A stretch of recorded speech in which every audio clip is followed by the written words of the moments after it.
Good morning, everyone, and thanks for joining us today for our weekly trade and tariff briefing. My name is Jonathan Friedman, President and CEO of World Trade Center Utah. It's my pleasure to moderate today. We're excited to hear from first Ben Kolendar, Chief of Staff at World Trade Center Utah, about updates to our WTC Utah tariff dashboard. I hope you're all familiar with that. You can find that on our website at WTCUtah.com. We painstakingly maintain that uh, throughout the day, every day, to distill shifts in trade policy coming out of Washington so that it's easily digestible for you and your business. We'll also have the pleasure of hearing from Aaron Bezzant, head of supply chain at Zonos, which is a cross-border technology company, about recent changes to the rules around de minimis and how that impacts consumers and businesses. Um, Zonos is a great company located on Tech Ridge in St. George. And also, I wanted to mention that if you want to view past webinars, these are just valuable resources. We hope that you're finding great value in it. We've certainly heard good feedback. But you can go to our YouTube page and see past webinars. So on our YouTube channel. So with that, I'll hand it over to Ben Collender. Thanks, Jonathan. I'm going to share my screen. For those of you joining us for the first time, I also want to just plug our website, like Jonathan said. If you want to go in and monitor tariffs, or if you're wondering if a tariff decision is going to impact you and you want to go find an easy resource that's going to have primary documents, you could go to our website. It's WTCUtah.com/tariffs.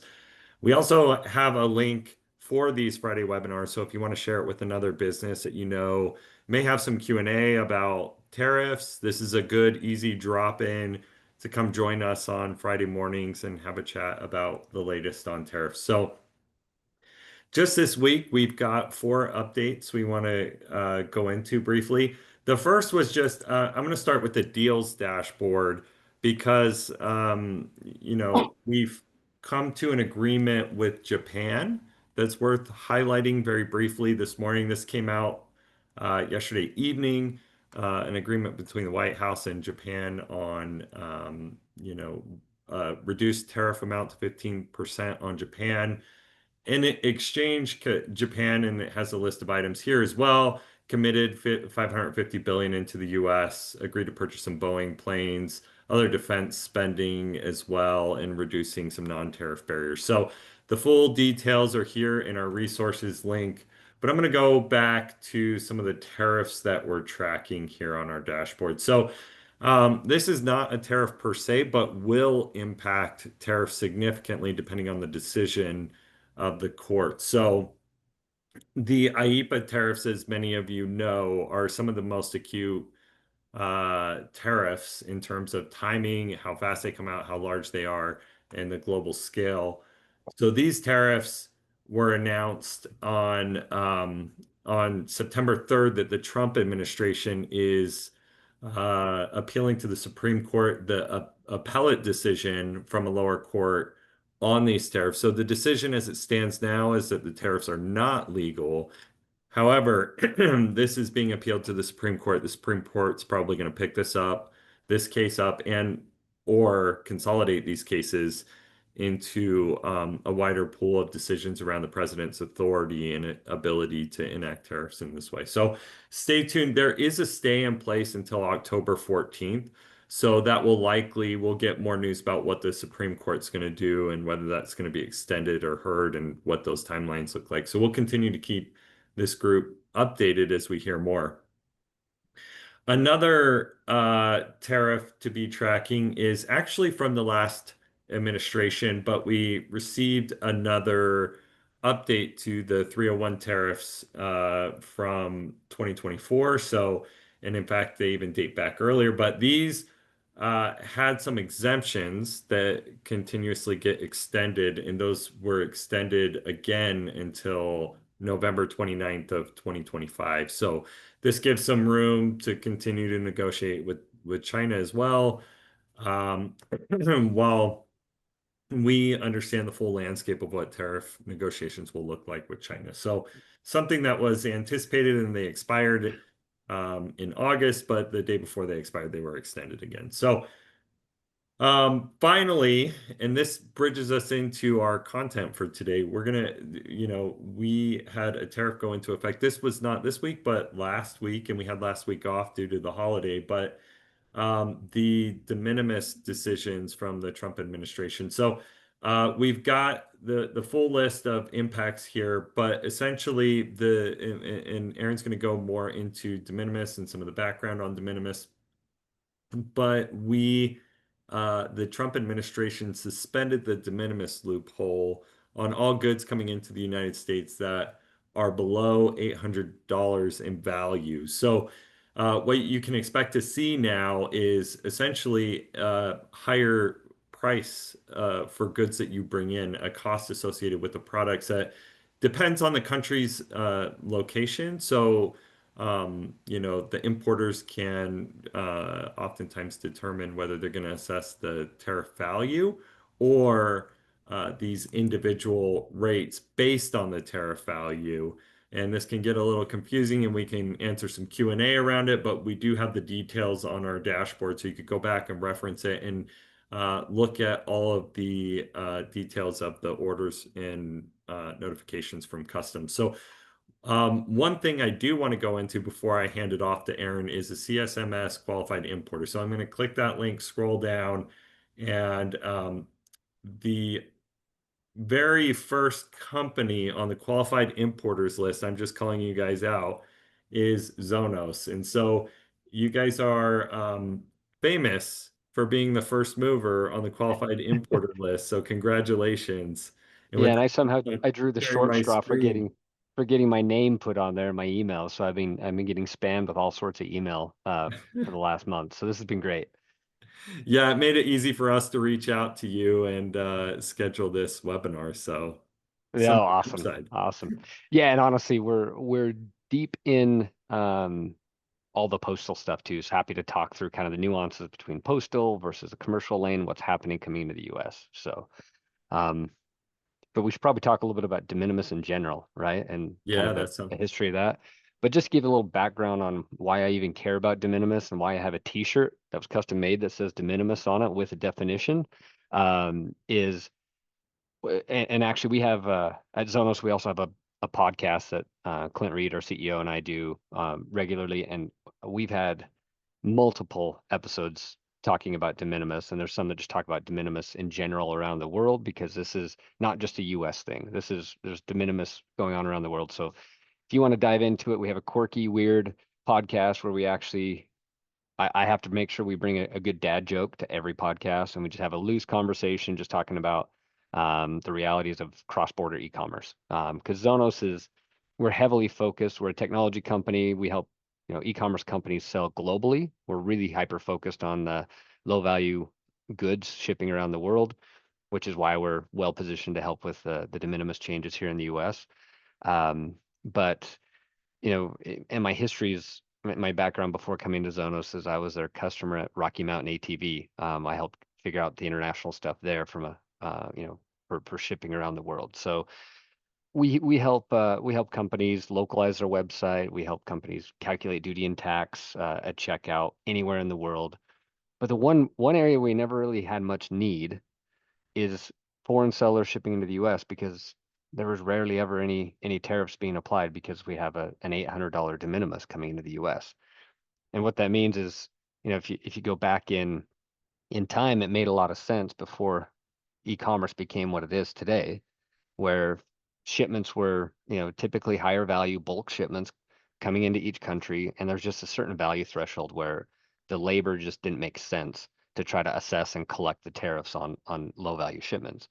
And so each country set their own tariffs, their own threshold on where they think it's worth actually collecting tariffs.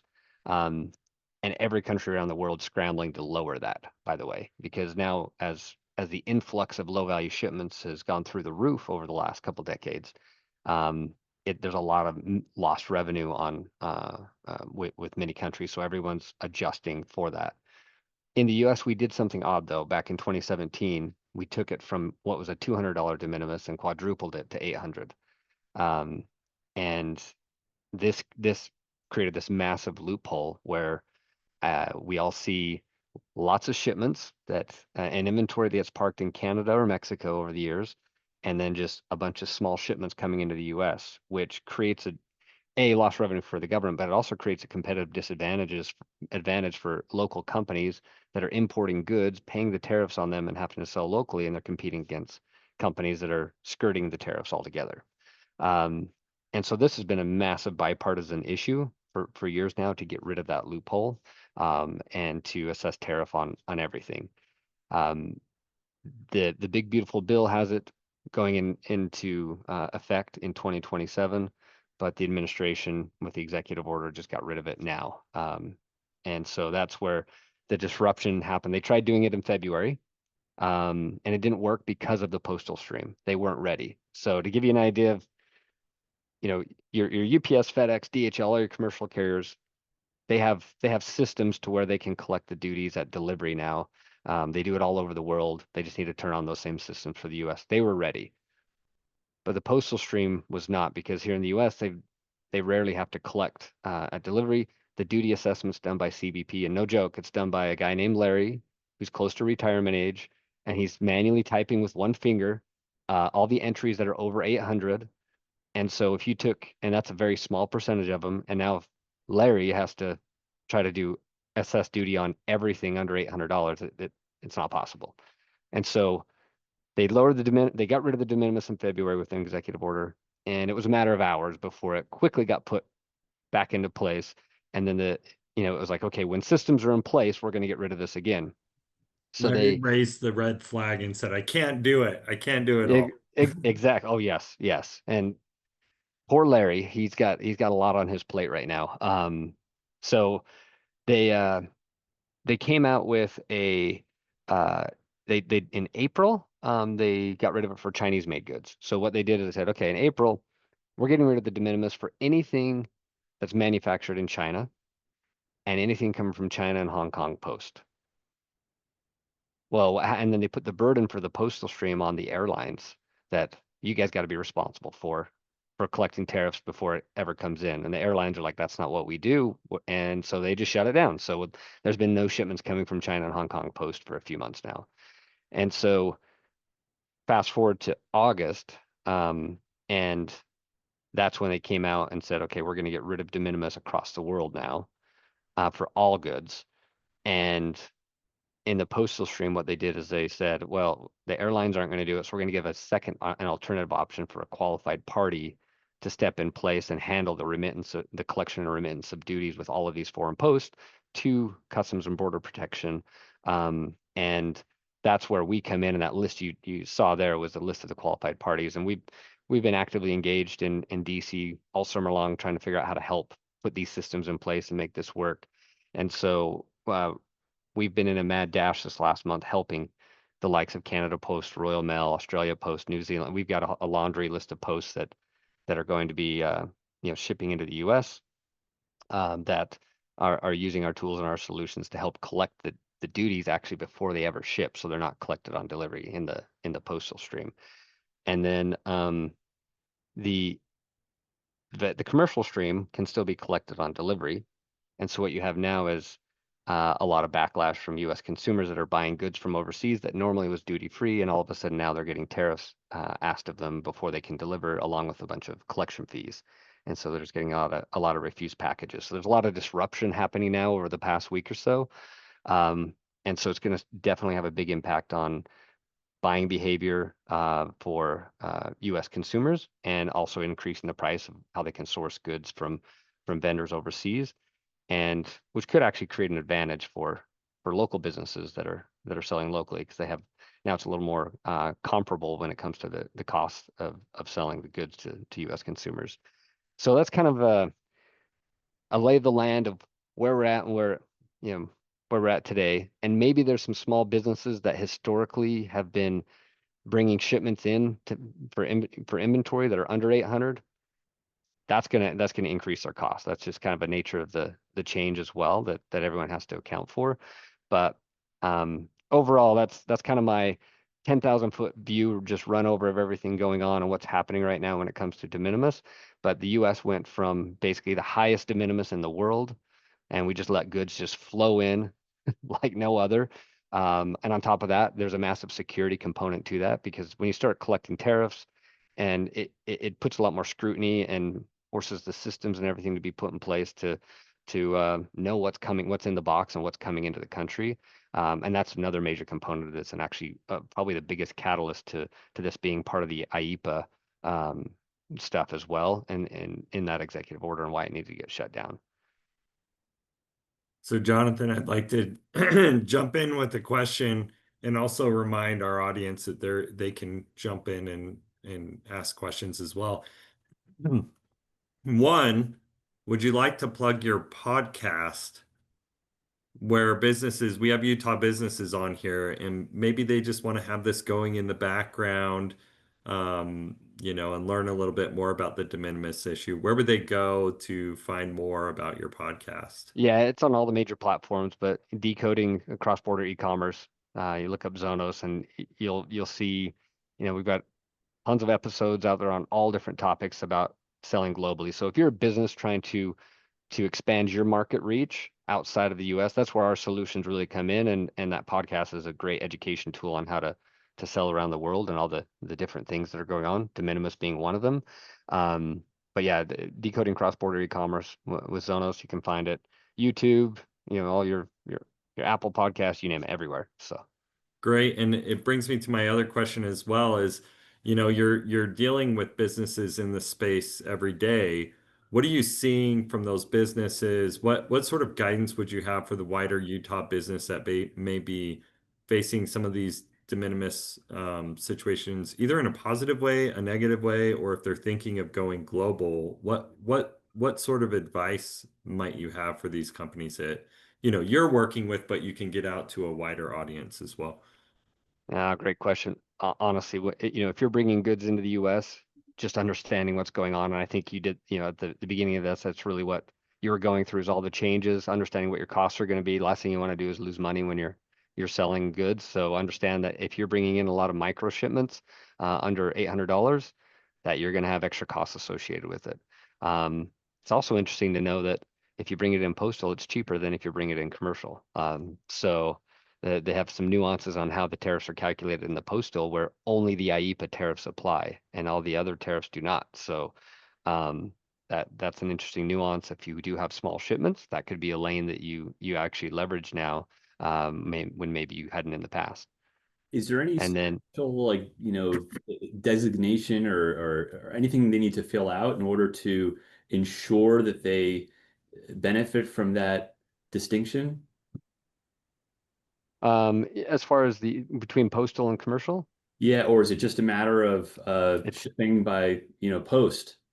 it's just shipping by post. And so this is, but a lot of posts are shut down right now, because what the posts have to do is put in systems to be able to start collecting duties before it ships, and then they also have to sign up with a qualified party like Zonos or somebody to be able to facilitate that transaction. There's a lot more coming back online. Your major markets are already either moving or already or close to being back online. So depending on where you're coming from, it could be a something to talk to your vendors about to see if there's an option in that country. But yeah, it's really just using a postal service level. But they'll have to, at a minimum, if it's a great option to use you guys, but if they're talking to like a vendor, for example, a factory overseas, it's often they'll say that factory will coordinate the shipping. You got to specify with them that Hmm. their foreign, forwarder counterpart has got to connect to the U.S. Postal Service specifically. Otherwise, they might just default to FedEx. Yeah. So this would be like if someone was in the UK, you say, hey, can you ship it Royal Mail? Royal Mail is, Hmm. hands it off to the sends it and it gets delivered by USPS, or Australia Post or a Canada Post. It's those types of service levels. So it'd be local in each region based on where your vendor is. And then, oh, go ahead. Oh, I was just gonna say I'd like to ask a crystal ball question if you'll entertain it. Yeah, I I love love that those. we don't have any questions in yet because then Jonathan and I get to steal the Q&A time. So crystal ball, what's this do for warehousing needs in the United States, storage, and does that, I don't know if you've done much with foreign trade zones or, but bringing into a foreign trade zone and releasing from a warehouse. What's your crystal ball say about those sorts of strategies and needs? It's going to change. Obviously, the strategies historically have been there's a lot of 3PL fulfillment centers just on the other side of the border, and I think a lot of those are going to be moving into the U.S. So this is again bringing more jobs and business back into the U.S. And so yeah, I think we'll see an influx of needs and demand for fulfillment locally here in the U.S. And we're already seeing that with some of our overseas vendors that have been using, and they haven't been shipping from Canada per se necessarily, but even just shipping from wherever they're located. You get a good enough service level, you can ship it direct to consumer, not have to worry about tariffs. Well, now it starts to make a lot more sense to actually put inventory in the US, pay tariffs on your wholesale value of your goods, get the inventory here and then fulfill domestically. So I think we'll see definitely an increase of that. So for businesses who are watching this right now, who may have been bringing things in under the de minimis threshold, one strategy might be for them to consider bringing in higher bulk, just paying the tariff and warehousing here, either on site or, whatever's best for them to avoid some of the penalties because it could be fairly steep, just Absolutely. as an example. But it's always a cost benefit analysis. Jonathan, I'm going to jump in. I see a question here from Troy Keller. We know Troy. With the countries where shipments were restricted or suspended after the exemption closed, how many of those are moving again? And what will we expect? What do we expect will be a time frame when most all countries are shipping again to the U.S. under the de minimis threshold? That's an So interesting. the only thing that's really shut down is postal. Yeah. So your UPS, FedEx, DHLs, they're all shipping to the US. There's no hold up there. Um, so the postal stream, it's really just a matter of readiness for the post. And so we've got a number of the big countries already online. We're working closely with the UPU and some other postal organizations to streamline it so that way we post can get up and running quickly. It all depends on the post and their readiness and their urgency and how big the U.S. market is kind of determines a lot of that urgency. So you're going to see it. We're actively engaged with a ton of posts, a lot of them at different stages, and I think we're just going to see them trickling in over the course of the next weeks and months, and just turning on country by country as they're ready to go. But um, yeah, it's a hard bet. A lot of that depends on the posts and their ability and readiness to actually collect those tariffs. And actually, that's where we have a unique opportunity to help them as well, because we've been in the pre-collection of duties and taxes game since our existence. So we're able to offer some unique tools and things for some of these posts to get online quicker. But ultimately, they have to make the decision to make it work and put all the necessary things in place to make that happen. So Great. We've got another question in the chat I'm going to get to in just a second. But one question I have for you, and we've heard a lot at World Trade Center Utah, is how would a consumer or business experience this additional duty? Is it when they check out with an item? Like, so say I buy a baseball card on eBay for $10 from China, right? I hmm pay eBay and then it ships. How do I experience this additional fee? it depends. Are they using a solution like Zonos or not? Right. Yeah. So um, if we there's terms thrown around out there kind of loosely at times called DDP, DDU, DAP, which is okay, where are these duties paid? So our whole from the beginning, we've been in business 16 years. In the beginning, we've been collecting duties and taxes at checkout, because the alternative to that is that you order something online, you think you're done with the transaction. But in reality, they had a little terms and conditions on their website that says, hey, you're responsible to figure out whatever your import duties and taxes are going to be. It's on you, buyer. And you as a consumer, there's no way you're going to be able to do that. And even understand what those would be. And so what's going to happen, what the bad experience is, which this is something there's been a massive global shift away from this experience, by the way, to trying to collect it at checkout. But if you go old school and you don't want to change anything and you just ship it, it's going to clear customs and the duties are going to be assessed. And then it's the carrier, UPS, FedEx, DHL, is going to have a collection fee associated with having to go get those from you. And then you're going to get a bill from them that says you need to pay all these in duties plus all of these fees before we deliver the package to you.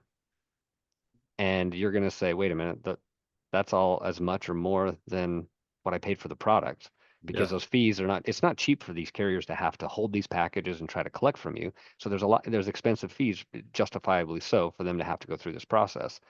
And so what happens is a lot of these consumers will just say, I don't want it anymore. They refuse the package, do a chargeback to the consumer or to the merchant, and everybody had a bad experience, and that customer never wants to buy from them again. That's the problem we've been in the business of solving for years. And so it all depends on the state of readiness of whoever you're buying from. So a solution like ours would help you pay for everything up front at checkout. You made your buying decision once, you never get charged anything else, and it just delivers, feels like you bought it locally. If not, you're playing roulette with some of this, where we're starting to hear feedback right now from the U.S. as a whole, as far as consumers refusing these packages, and all of a sudden the demand, these sellers overseas that figured they could just keep shipping stuff, and us Americans would be fine with paying a bunch of fees and duties. They were wrong, and now all of a sudden we're seeing a bunch of foreign sellers scrambling to put a solution in place where they can collect everything at checkout. So that's kind of it all depends on where you're buying it from. That's really what it comes down to. Yeah, that's helpful. And thank you, Aaron. We appreciate all this. I have one topic that was just raised in terms of in the Q&A. We have somebody, Don is asking us, let's see if you can answer this one, Aaron, on Oh the boy. pharmaceuticals. What's the latest on the tariff? No, I'm just kidding. You don't have that one. But Don, I'm gonna take you back to our tariff dashboard very quickly, just so we can share this with the wider audience as well. We got the question, what's the latest with the pharmaceutical tariffs? There's some concern that making these decisions with pharmaceuticals takes time. There's obviously some concern of this shifts the dynamics of where investment should take, and it's something that people are weighing right now, especially in the pharmaceutical industry. So on August 5th, there was an announcement to increase the tariff rate to 250%, and there were some timelines associated with that, and you can see that on our dashboard. And again, WTCUtah.com/tariffs. You can see the timelines right here. We have an initial small tariff that we don't know what the date is yet, but that should be implemented before December, and then it scales based on timelines.